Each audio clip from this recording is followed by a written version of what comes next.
எதற்கு யா அல்லாஹ் என் தாய் தந்தைக்கு நன்றி செலுத்த வேண்டும்? உங்கள் தாய் தந்தை உங்களுக்கு செல்வத்தை கொடுத்திருக்கலாம், கொடுக்காமல் இருக்கலாம். உங்களுக்கு கல்வியை கொடுத்திருக்கலாம், கொடுக்காமல் இருக்கலாம். உங்கள் மீது சொத்துக்களை சேர்த்து வைத்திருக்கலாம், சேர்த்து வைக்காமல் இருக்கலாம்.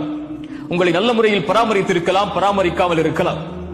ஆனால் உங்கள் தாய் தந்தைக்கு காலம் முழுவதும் அவர்களுக்கு அருகிலேயே இருந்து அவர்களுக்கு பணிவிடை செய்து செய்து செய்து செய்து நன்றியை நீங்கள் வெளிப்படுத்திக் கொண்டே இருக்க வேண்டும் என்ற ஒரு செயல் உங்களுக்கு இருக்குமானால், எனக்கு இருக்குமானால், என் தாய் தந்தைக்கு நன்றி சொல்வதற்கு லா இலாஹ இல்லல்லாஹ் முஹம்மதுர் ரசூலுல்லாஹ் என்ற ஷஹாதத்தை மொழியக்கூடிய மகளாக அல்லாஹ் இவர்களின் மூலமாக நம்மை உருவாக்கியதுதான்.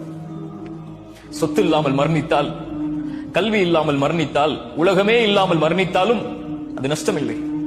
ஆனால் இந்த ஈமான் இல்லாமல் மரணித்தால், அல்லாஹ் அதை இந்த தாய் தந்தை வாயிலாக அல்லாஹ் நமக்கு கொடுத்திருப்பதற்கு நன்றி செலுத்த மறந்து விட்டால், காரணங்களை தேடிக் கொண்டிருந்தால், என் தாய் தந்தைக்கு நான் எதற்கு நன்றி செலுத்த வேண்டும் என்று இதை அறிந்ததற்கு பிறகும் நம்மை விட நஷ்டவாளிகள் யாரும் இல்லை.